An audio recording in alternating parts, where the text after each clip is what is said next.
Facebook Live discussion on the Union Budget 2023-24 and education hits and misses. Let me begin by introducing our panelists, our very distinguished panelists. Dr. Swati Popat Vats is the founder president of the Early Childhood Association of India and a pioneer crusader for universal formal early childhood education. She's also president of the Podar Jumbo Kids chain. Dr. Chetan Singai is Associate Professor, School of Social Sciences, Ramaya University of Applied Sciences, Bengaluru. He's also Chief Consultant, National Curriculum Framework 2022, Union Ministry of Education. A small disclaimer here, Chetan will be speaking on his, giving us his personal opinion, not on behalf of the Union Education Ministry. Dr. Arunabh Singh is an alumnus of King's College, London. He's the director and principal of the Nehru World School, Ghaziabad. He's a highly respected K-12 education leader. Sukanya Bose is assistant professor at the National Institute of Public Finance and Policy, Delhi. The special focus area is education financing and elementary education. Vineet Gupta is an alumnus of IT Delhi. Vineet is the founder and trustee of Ashoka University and Plaksha University, and also co-founder of Jamboree Education. Atul Thakkar is director of Anand Rathi Financial Services Limited, which is one of India's leading financial firms. Atul has been heading the firm's education practice for many years now.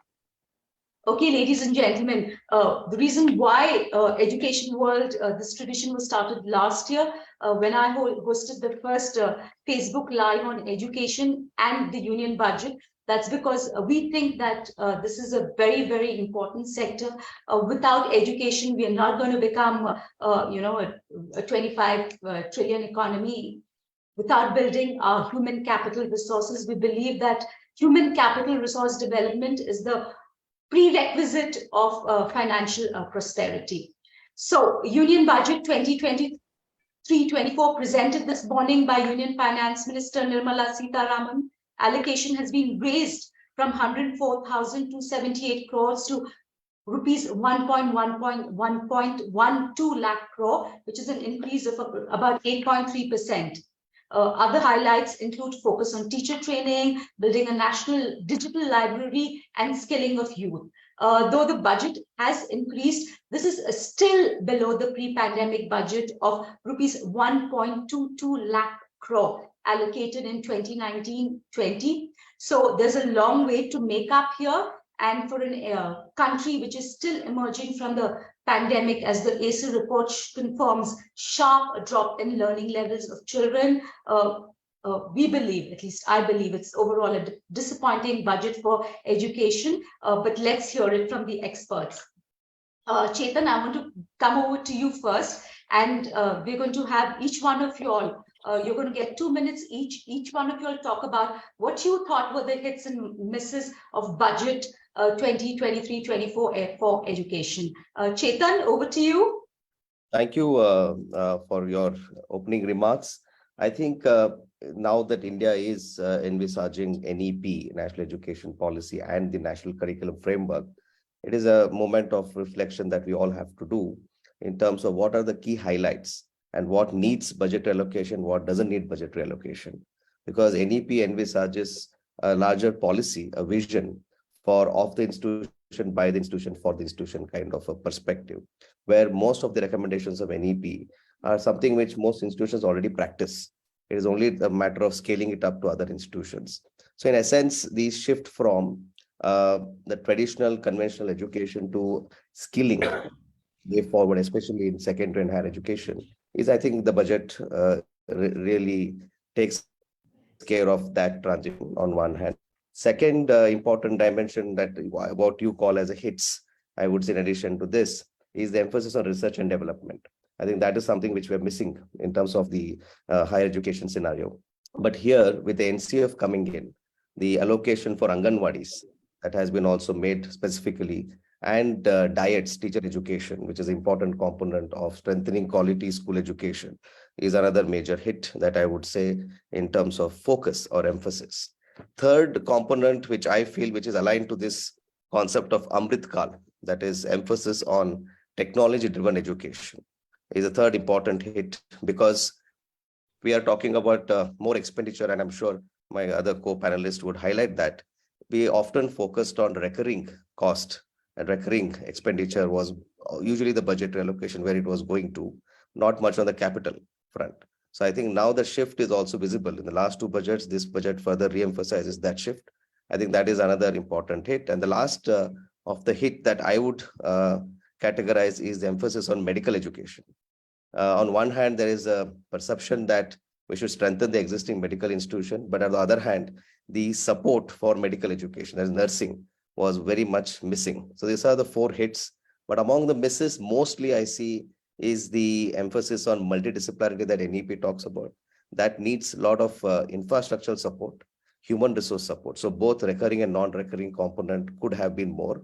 This whole one nation, one subscription aligned to the science and technology innovation policy, which is also being discussed along with NEP, further needs more sort of budgetary allocation. But there is a confusion whether the state should be spending more on it or the central. So, but I think central's role is very important in these two components because this is much more universal than the specific to the state. But we have to see now. So there is a perception that NEP is 6% share of GDP, as envisaged in Kothari Commission. We have not yet reached to that. But again, this is a reason where we need to now debate. Why is that so?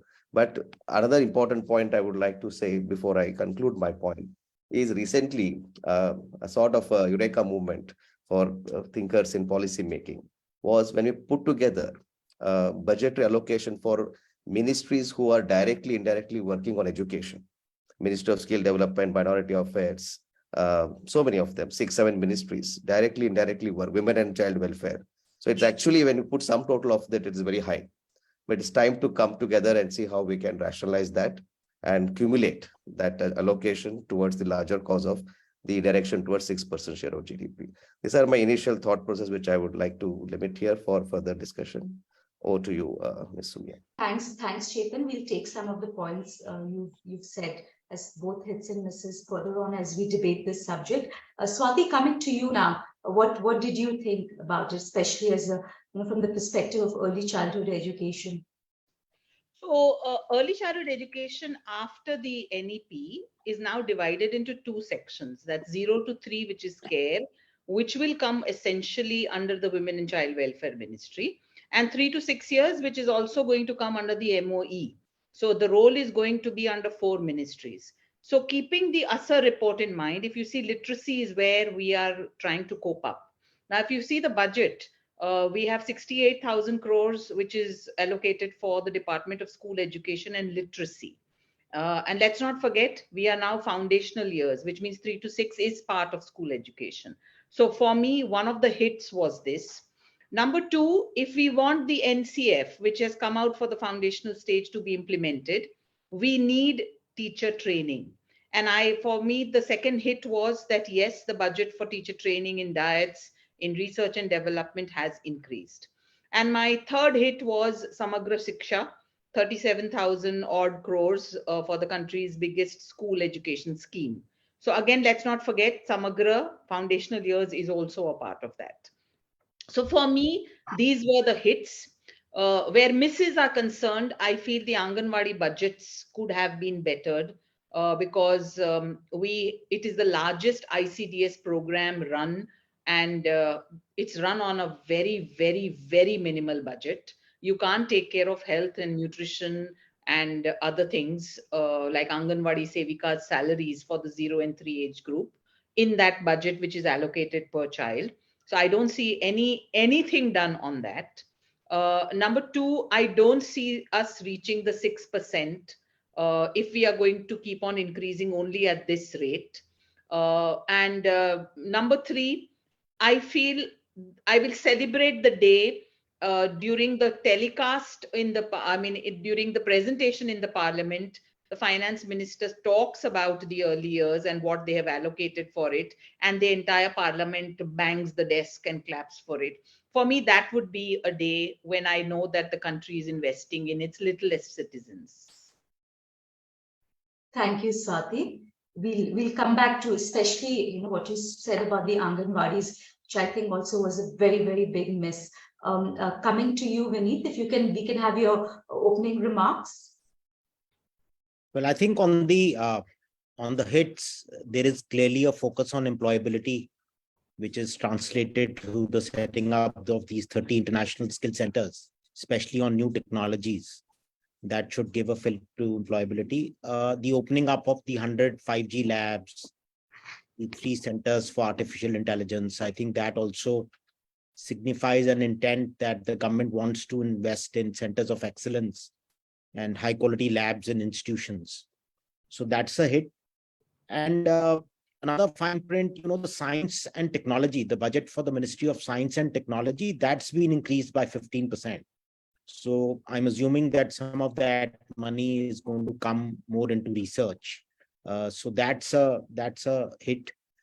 On the misses side, I was hoping that the current budget would probably allocate close to 4%, if not more, on education. That I think so. The increase in budgetary allocation, which everybody is talking of, is disappointing, considering the NEP and the Kothari Commission have all talked of a 6% spend. So, and as far as higher education is concerned, we are close to a 26-27% gross enrollment ratio. The government has plans, or it has the NEP has mentioned a target of 50% by 2030. Now, I think that will need some serious investments, and with the sort of budgetary allocation we've had, I think that is a big miss. I was hoping there would be some mention for separate budgetary allocation for research, because NRF and the setting up of NRF has been talked of.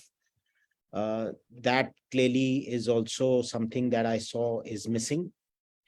But on the other hand, if you see the broad budget, there is this intent of 33% increase in capital expenditure overall in the budget. Now, I'm assuming most of that is going to go into infrastructure, but if some of that can also come into higher education, maybe it can give a fillip to the economy. So overall, I see some good signs in specific directions, but overall at a macro level, maybe more could have been done in terms of budgetary allocation and expenditure on research. Thanks, Vineet. Sukanya, if I can come to you and if I could have your initial comments. Okay, so I'll pick up from where Mr. Vineet Gupta stopped. So we are looking at a capital expenditure of increase of 37%. Yeah, that's what has been announced. So something around 7.5 lakh crores to 10 lakh crores is what has been announced in terms of the jump in the capex. And arguably the markets are happy about it, and it's a thing to celebrate. I wish that only if a portion of that could have also been devoted to social infrastructure, or the same kind of consideration attention would have gone into the social infrastructure.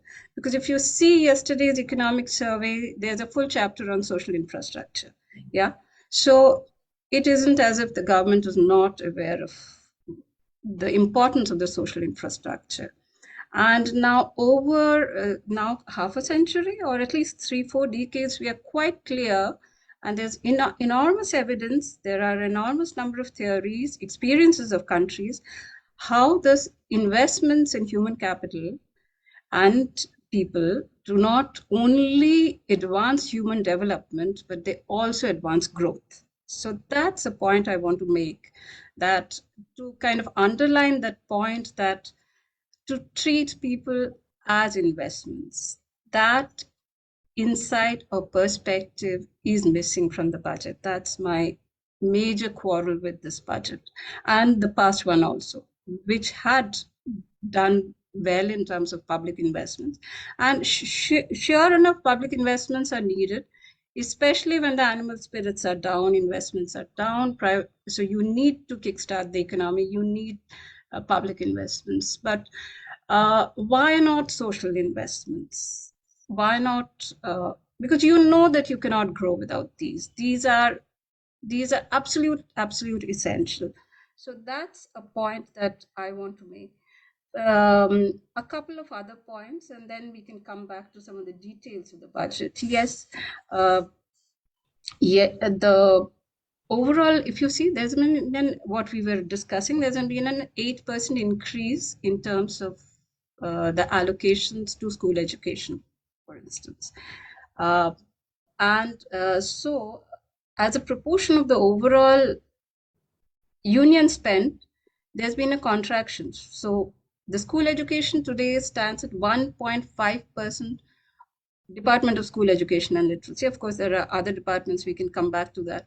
That stands at 1.5% of the union spending. So it's more and more, it's contracting.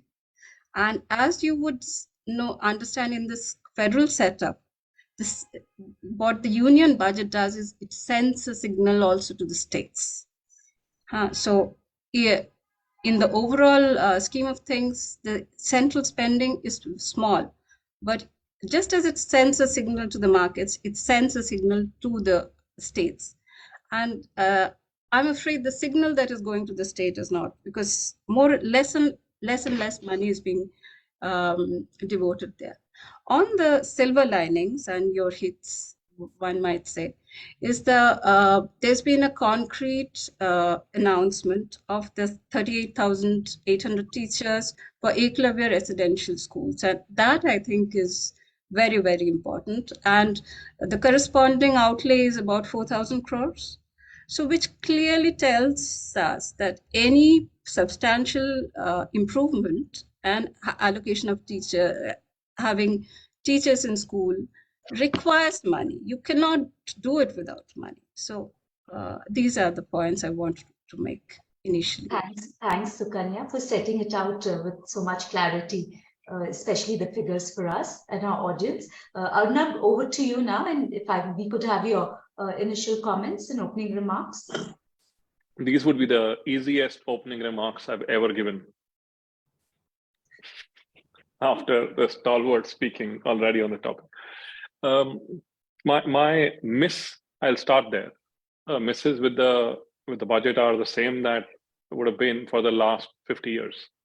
Where's my 6%? So let's not just blame this budget, but this is in a way we failed the country and our children and our immediate futures for over 50 years. So that's still my miss, and I'm hoping it's a work in progress. Seeing that there is an increase in the actual spends in school education, that's the sector that I work in, so I understand it slightly better. I'm happy that there is an increase, and Sukanya spoke about the 4,000 crores going to the PM schools for Rising India. That will bring in the tribals and the children on the fringes, hopefully into the mainstream. And 4,000 crores seems like an adequate amount of money to be spent there. I was also looking forward for this spend on teacher increments. You remember the new education policy said very clearly that we will stop the motivation of a teacher to move from primary to middle to senior financially. What it meant was that the primary teacher should be getting paid the same amount of money as a senior school teacher is, for the primary teacher is doing pretty much the same thing. Now, there has to be money for that aspiration to see the light of the day. I see that missing. Hopefully the next budget is going to be better for teachers. One super silver lining that I see is the NCERT spend has gone up. It's about a 28% increase in the NCERT spend. And that's the engine room for school education. So if they have more money, perhaps more money will go into research, in making training programs, getting those people in. And hopefully the nervous system will get some better nourishment because NCERT is feeling healthier. Those would be some of the comments I would make at the start. Great. Atul, for you as a financial person from a financial services sector who's also headed your education practice, how do you see this budget? The distinguished panelists, all of them have mentioned more from the select segments that they are looking into, and which is fine and which is right. But now let's look at it, from a finance ministry side. She has to manage the overall fiscal deficit.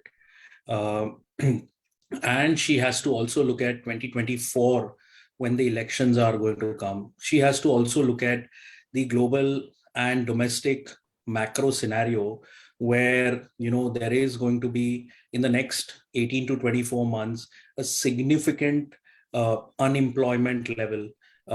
So with that, they have to look at, their 2030, 31 aspiration to have at least 50% gross enrollment ratio in the higher education.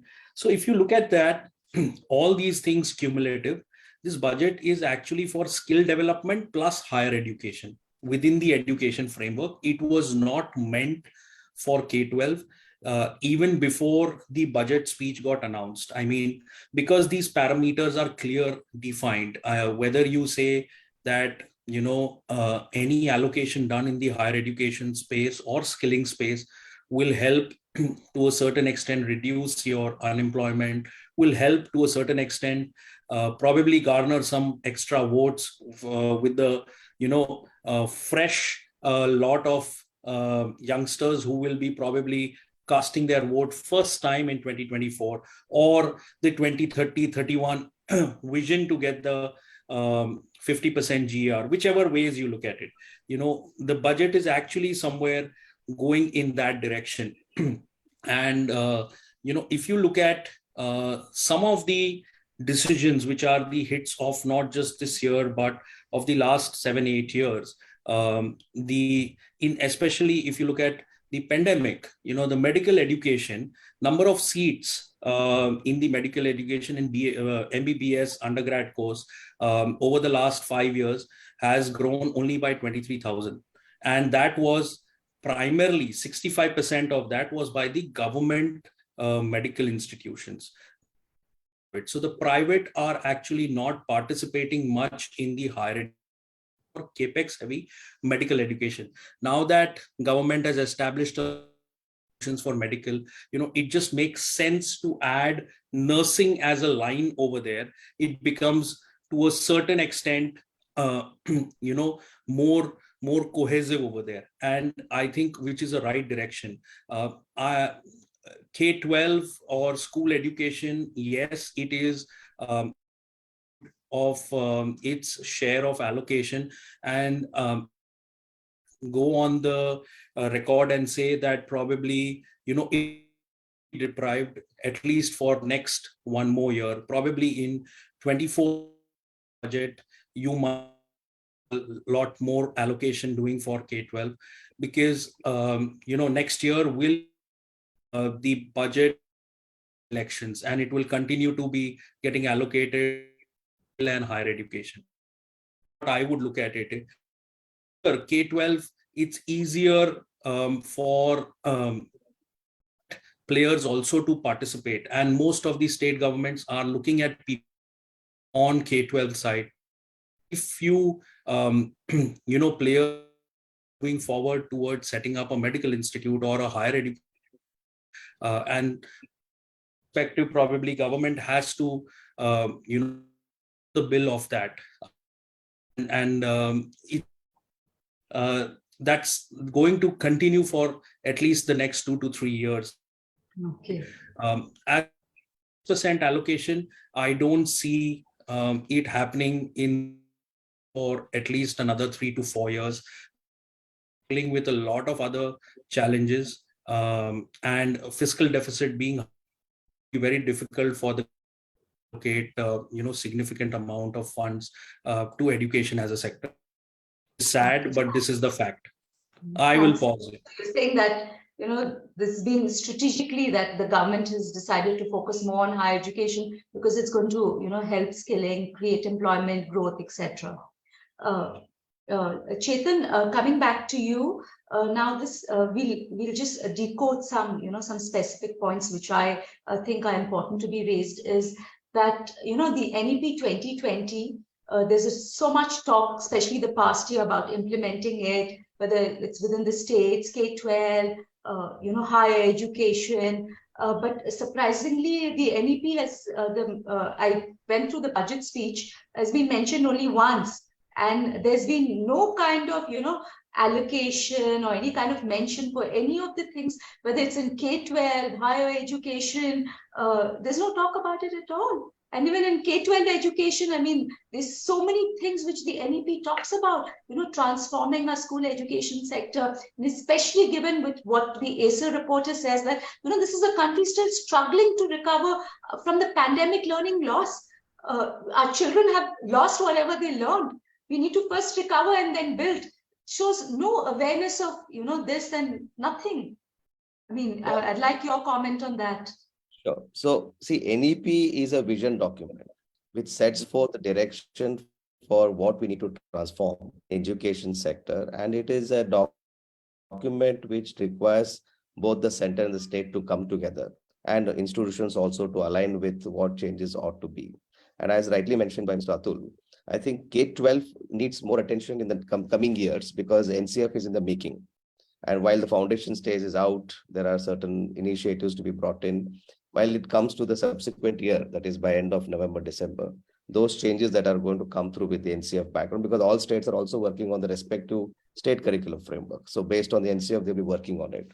So in a sense, what we see, and as most scholars in education finance, maybe Sukanya would be knowing more on JBJ Tilak's work on education finance that he has done in the past. He also always said that the higher education always becomes more of an entity which comes from center, because states tend to focus more on elementary and secondary stage, essentially because of the social good and the public good that it has. But coming to this point of NEP, there are many reforms like making learning playful, discovery-based, and creative and critical. Right. So that is something which has to happen at institutional level. For that, need human resource primarily, where the student-teacher ratio is very high. High meaning efficient in terms of number, that is one student to 10, one teacher to 10 students, to now, which is more than 30, 40 in many cases. It's very heterogeneous right now. So that I think with the recurring funding that we continue to have focus in terms of vis-a-vis the capex, I think that is something which we need to wait and watch that where that will go. And that is NEP's essence, first of all, in the school education and other dimensions of secondary education, that is 9, 10, 11, 12 now, with the 5+3+3+4 system that we are moving towards. That is also something now we need to revisit, because the pre-university model is going to be undone going forward. In some states like Karnataka, they've already made pre-university boards as merely departments, not necessarily as examination boards particularly. So those changes are also going to happen. So in a sense, NEP sets the vision for certain transformations which are essentially institutional centric. And now they have to work together in a collaborative mode, while there is budgetary support by the increase that we talked about a few minutes ago. But I think these reforms per se doesn't need specific financial sort of direction or funding per se, at least most of them. Maybe there are certain structural requirements, infrastructure requirements, which needs funding. But making learning joyful, creative is something which has to happen, but with human resource support. And of course, there are many teacher training, right? I mean, it's not training, which also was mentioned as diets, now getting into that innovative teacher training program. But also, I'm cognizant of the fact that not everything is as good as we talk about. But right now, we have to move to that direction gradually and see how we can develop that collaborative. But last point in this context of NEP also talks about harnessing, in addition to government funding, harnessing corporate CSR funds, public spirited philanthropy in terms of adding on to the infrastructure development, or in terms of providing certain adoption of schools and so on and so forth. I think that is also something we need to reflect upon. While I go back to the first point that there are many other ministries also involved in taking care of the reforms of NEP that has been envisaged. They were also consulted. Those inputs have been very much acknowledged. I think these are how I would look at. So NEP mentioned one time, definitely, but all other points regarding whether it's children's digital library, or whether it's about skilling, or whether it's research, whether it's about the multidisciplinary for medical education, nursing education, they're all related to NEP's vision, right? So maybe essentially, they don't mention the word NEP many times, but in the spirit, all these pointers that I've mentioned in the budget are aligned to the vision of the NEP to transform education. That is how I look at it, Sumira. But Chetan, I'll come back to you to ask you a question about the infrastructure deficits. ACER report from this state, I mean, where Education World is headquartered, Karnataka shows 33% of schools don't have adequate drinking water facilities. I agree. That's what I was saying. So human resource and infrastructure. So it's just not about, making learning joyful. We have to provide the infrastructure also to make children happy in terms of having at least drinking water. I agree And completely. there's That's a higher thing yes. of also usable Yes. toilets for girl children. There's been Absolutely. a reduction of by 34%. These are all points mentioned in the draft NEP. Yeah. In the document, page 118 to 24 is all about these issues. Yeah. So I'll come back to that and ask you a specific question about that. Perfect. I mean, that's why I think document after document, including the NEP Kothari Commission, are saying that we need to spend 6% of GDP because of these, structural flaws in our education system, which we have neglected to invest over the past 75 years. Swati, I want to specifically ask you about the Saksham Anganwadi program. So now that has been increased only by less than 0.7%. So it was 20,105 crore last year. So now this year it's 20,554 crores. So I've done some math that works to less than like rupees 2,000 per child. And here we're talking about, integrating Anganwadis with primary centers, offering early childhood education, starting the Nipun program. The Nipun program, for example, has not got a single mention anywhere. And this is supposed to be the bedrock on which, we build children's foundation literacy and numeracy skills so they can have the capability to, take the full benefit of primary school and secondary school. Your comment on that? So, before I comment on that, Sumaya, it's very important for us to understand that early childhood has never been a priority because they are not the vote bank. From independence time, we have always had the inverted pyramid, which was done because at that time we needed to feed our economy and we needed to empower our youth with jobs, with education, etc. But at least after 30 years of independence, a course correction was required, which was ignored.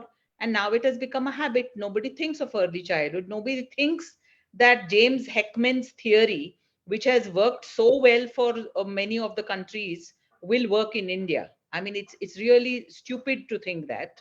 And it's very clear that the more you invest in early years, the lesser you will have to invest in so many things for the youth. So it is something that I think all policymakers, ministers should be given a course in if we want any course correction to happen. Secondly, parents who use these Anganwadis, they themselves are not aware or give importance to early years.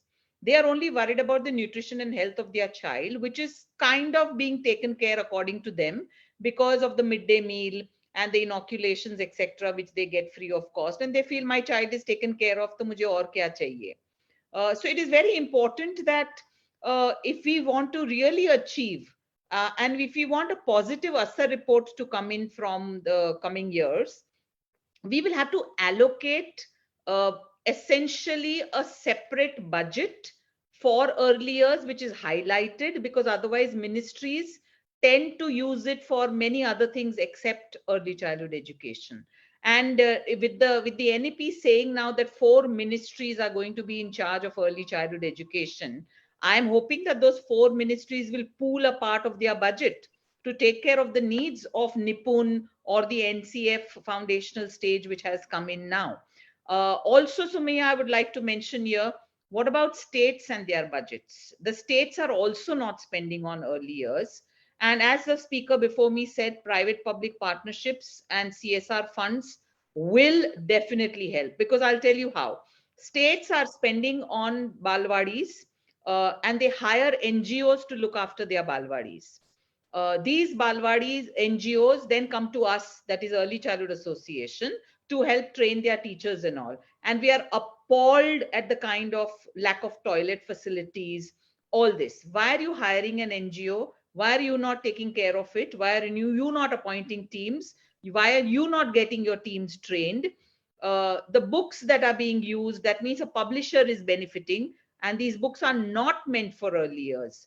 So if you go to see where we have a budget, it's not being spent on early years, and then we don't have a budget for early years. So it's high time now somebody belled this cat, and we stopped only focusing. I'm not saying don't focus on the youth. It's very much required. If we want to become that so many trillion economy, we will have to invest in our youth. But please understand, today's child is the youth of tomorrow. So if you're not going to invest in education, your ASA report will always say literacy mein itne log pad nahi sakte hain. Of course they won't. You're starting literacy at the age of 6, whereas the language window opens before that, by the age of 3 years. So you wasted 3 years in not teaching the child anything, and then at 6 years you started teaching them, and now you say, oh, my children don't know maths, my children don't know reading, oh, we are a bad country.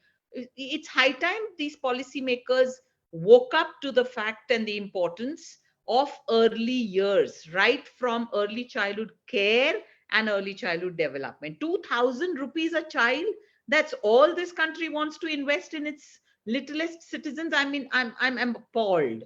So I hope this number can increase at a faster rate. I don't care how they do it. They, we always tell people beg, borrow, or steal.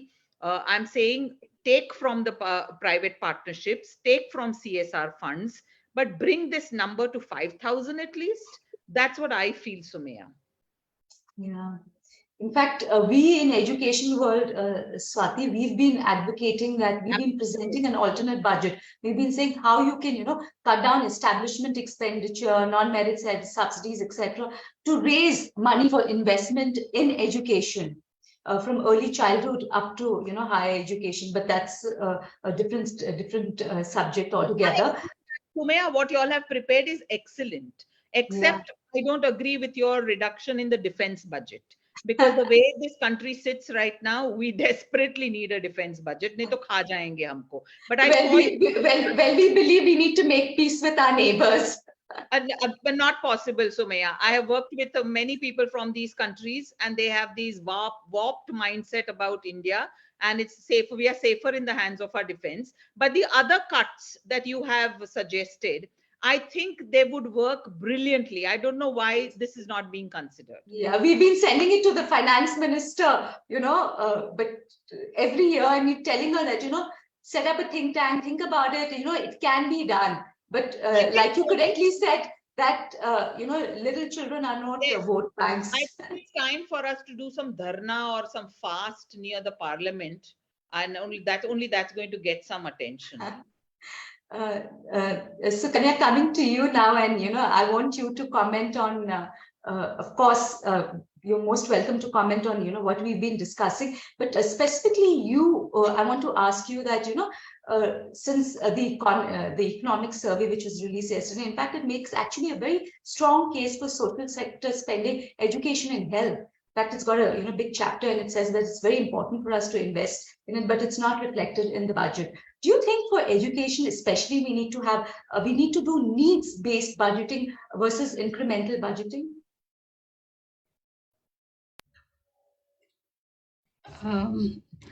Thanks for asking that question, and I can go on and on about it. So you would have to cut me short. Specifically, you see, we have worked on at NIPFB and with our partners at Eklavya Madhya Pradesh.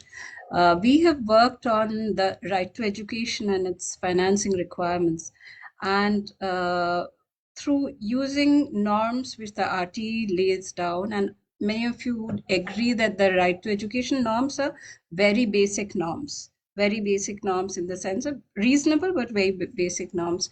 And if you have to have a qualified teacher, if you have to have those basic infrastructure requirements which you mentioned also in place, plus you have a certain system which has to support this, as a certain administration, teacher training, because public systems, unlike the private organizations, would require a systemic cost also.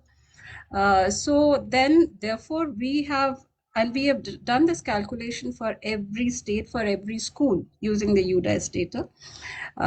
We estimate that presently around 2015-16, for which year this estimation was done, we were spending about 1.55% of GDP on elementary education. And we would probably need another 1.2% of GDP, including, of course, equal wages for equally qualified teachers.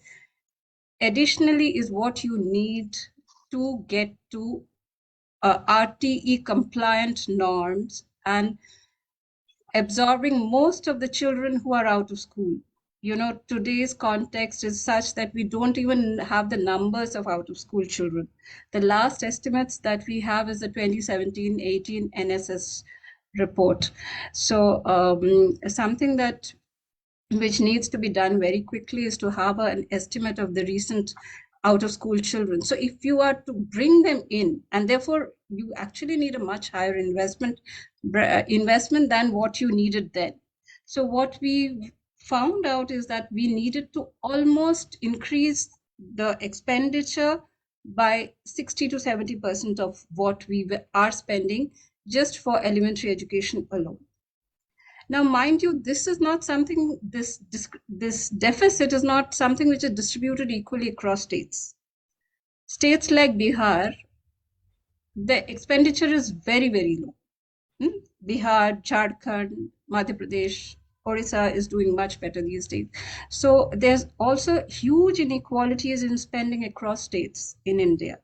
So, which means in a certain way, if this 1.2% of the GDP has to be spent, who will spend? Bihar doesn't have the money to spend. And it has to come from central funding. Yeah, so therefore also the budget needs to do much more. And the instrument of that is the something like the Sarva Shiksha Abhiyan, yeah, which has the responsibility of financing the right to education.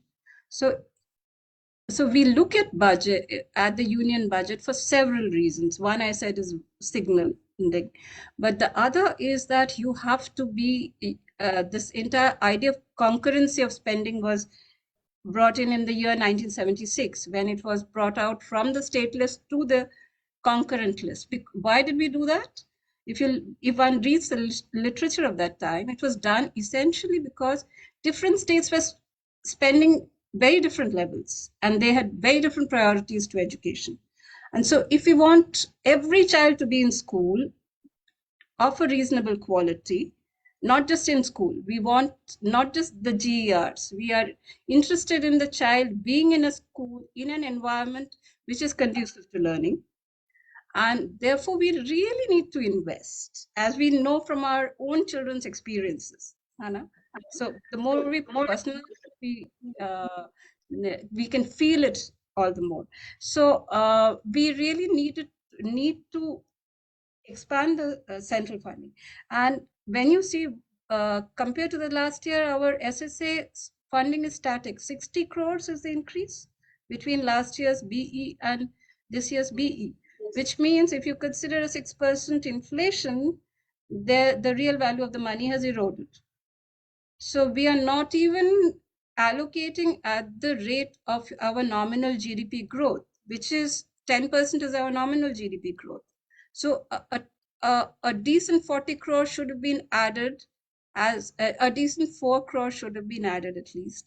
If it is, if we are to grow even at the rate of the nominal GDP, and if you are to reach that 6% of GDP, then you actually are supposed to increase it. You have to grow faster than the GDP, no? Then only you will reach it.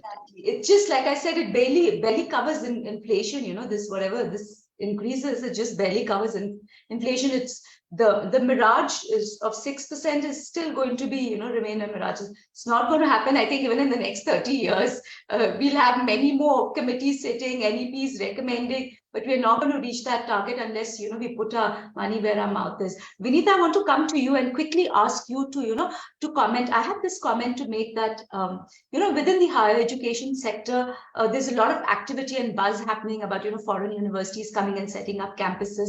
Do you think that, and there is a grouse of, Indian universities that, still there's a lot of control and the same kind of things that are being offered for foreign universities are not being offered to, Indian universities, the autonomy and flexibility.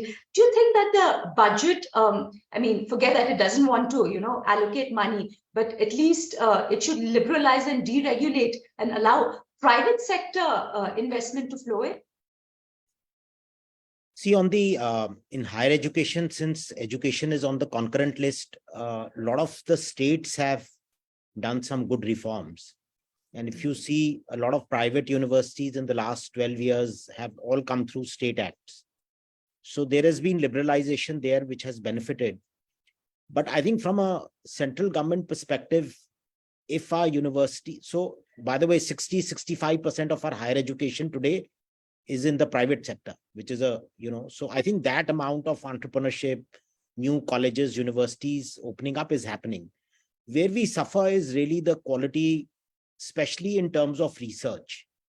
Private investment will fund teaching, but research worldwide has been funded by the government, right? I mean, if you look at the US universities, they've become top-notch largely after World War II. There was just so much money coming in from DARPA, National Institute of Health, etc. So I think where our higher education needs a fillip is really in research spending.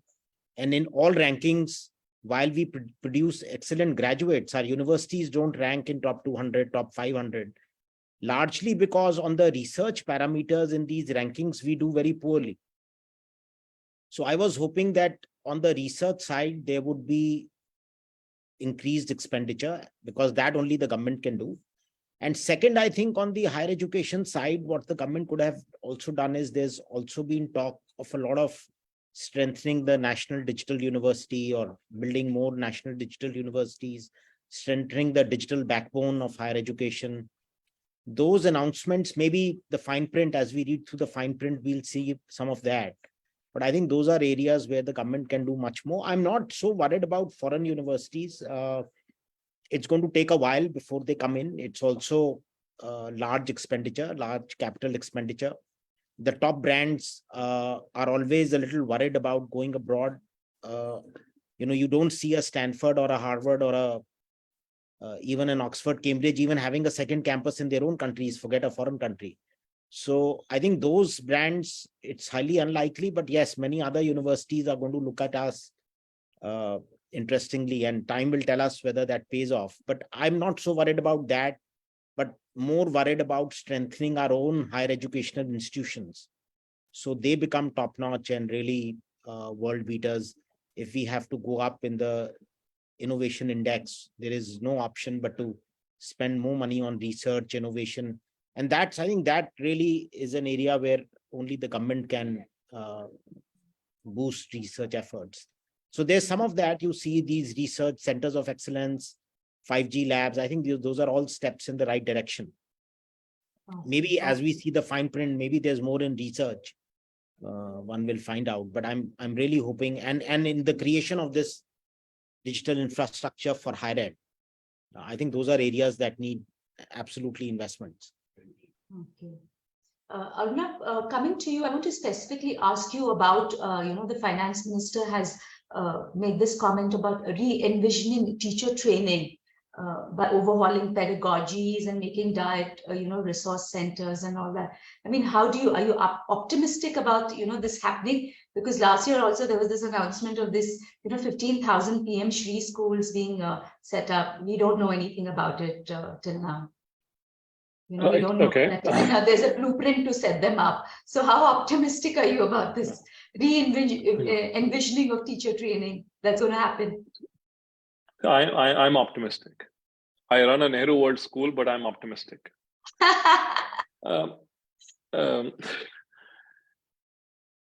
For an educator, the ideal scenario would be I have a great curriculum to teach, and I have very well-trained teachers to teach it.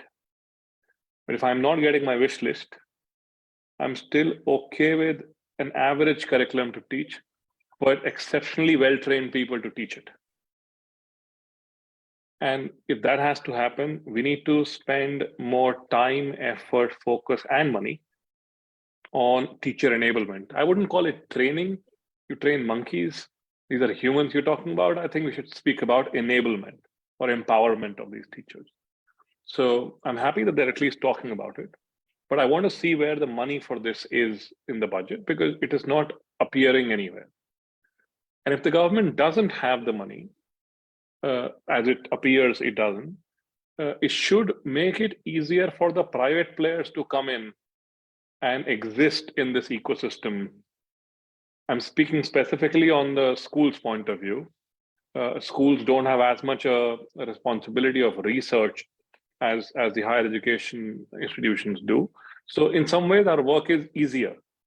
Most of our effort is going into teaching and learning. If the government doesn't have the money, it's not been able to find this money for the last 50 years, and it's looking like it'll be difficult for it in the next 30. Make policies that enable private players to come in and share this burden with the government. As of right now, they're supposed to be charities. Can we make this a better ecosystem for them and invite that money in, invite that patient capital into it, is a question I think we should be asking ourselves. But I'm definitely optimistic about teacher enablement. There has been a lot of conversation about it.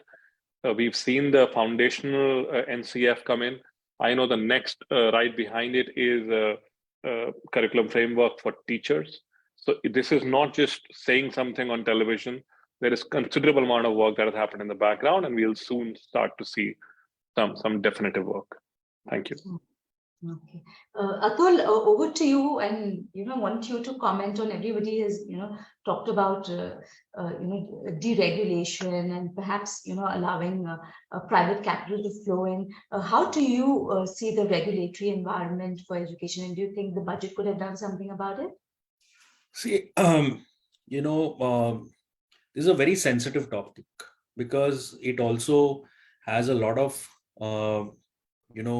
vote bank attached to it, whether we like it or not. But if we go back 25 odd years, healthcare as a sector was slowly and gradually opened up in the similar fashion. And I see education similarly opening up when any government, and it's not about X political party or Y political, of them understand this as a serious issue, and that the government is when any government decisive majority upper house as well as and a significant majority state level states, that is when probably we opening up. One way up on this might be you have a ceiling on fees which you start charging GST the way they have done it for healthcare. A bed in private institutions, if you go for more than 5,000 rupees per night, there is a GST allocation, right? Today education is not under the purview of GST, at least the formal education, most of the line items that are being charged. If I start having GST being charged for, let's say, school fees or college fees above 3 lakh rupees, okay, what will happen, especially if it is school fees? Let's look at it this way. If a school fee is above 3 lakh rupees price point on an annual basis, not hurting the or the lower middle income. I'm actually charging to someone who has a household income 3 lakh rupees, because roughly 8 to 10% of the household income is spent on the, that is a which people have come across.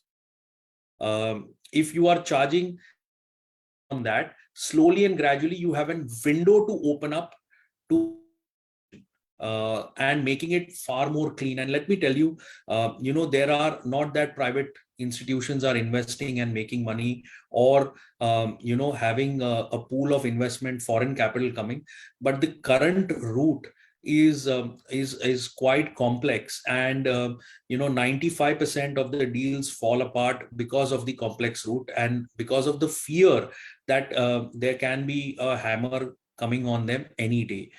In fact, if you open up that route, then there will be a lot of pool of, plus you can open up a lot more PPP side. There was a suggestion, I think, budget or the budget before that, social index will be formed, exchange and company for to raise social fund. I think somewhere, if that comes up, then education, healthcare, these are the sectors which will benefit a lot. So these are the parameters where you should look at any indication for opening up. There are some states who are allowing even for-profit private education to get registered. There are quite a few stringent states. So it will evolve over a period of time is what my sum and substance is. Okay, thanks, Atul. Thanks for that, your insight on, why we need to perhaps open up the education sector, though, your comment about GST on fees, I don't know, I think it probably set the cat among pigeons even for fees over 3 lakhs. Before I wind up, I have a quick, rapid fire question for all of you all. I want you all to, hypothetically give me a time frame when you all think the 6% GDP target will be met. A time frame, if Chetan, what time frame do you think the GDP? All one line. So I have been always asking this question: why 6%? Why not 7%? And why not 5%? So that's my first perception. But anyways, NEP envisages 2040 as the way forward. So I think between 2035 to 40 is where we. So 17 years hence. Yes, because that's the NEP's vision also, that most transformation is not today and yesterday and tomorrow. It is way forward. So I think that is where we look towards it, especially for Swati, you, when do you think, what is your estimation of the time frame this is going to happen? You're mute. You're mute. Sorry. 6% in education ideally should happen by 2025, because that gives us enough time to recover from the pandemic. But I don't think it will happen before 2030. Okay. Sukanya, you, what is your estimation?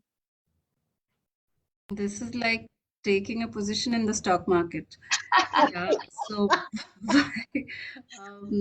so as a wish list, of course we want it. And why is what Chetan said, why is 6%? 6% was not envisaged with so many early elementary and skilling and everything included. So we need to go beyond that.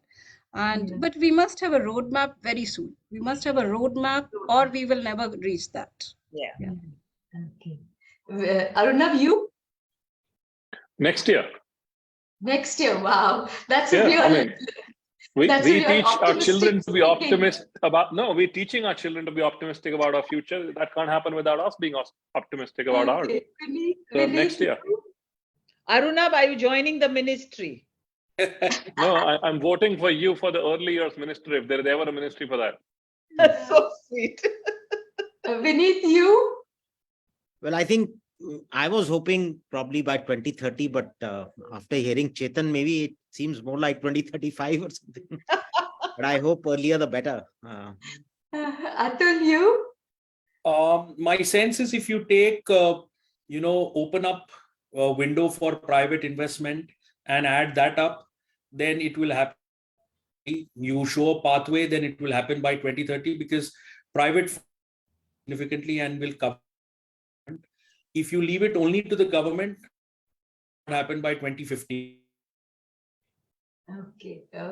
Great. Thank you so much to all my panelists. I think we've had a very important and stimulating discussion on education and budget. And I think we all are in agreement that there's no way we can, develop our human resources, provide them the skills, education, training, starting from early childhood to higher education, unless we invest more in education. And that means not investing, not just in infrastructure, but also in investing in our teachers, taking it through the education spectrum, and investing in our human resources. And we need at the earliest to achieve this target of 6% of GDP. And we can't do incremental budgeting for education. This is the bedrock. This is the prerequisite of all our national development efforts to succeed. Human capital development is the only way India can reach its target of becoming a 25 trillion economy. Thank you very much. I hope to keep this discussion going, because I think we need to create a noise about why the government, whether it's central or state government, need to increase their investment in education. Thank you so much. Thanks, Atul, Arunabh, Sukanya, Swati, Vineet, and Chetan. Thank you so much for your time. Thank you. Look forward for a critical note from education. Thank you so much. Thank you. Thank you so much. Enjoyed it. Thank you. Thank you so much. Ditto, Sukanya. Thank you. Bye-bye.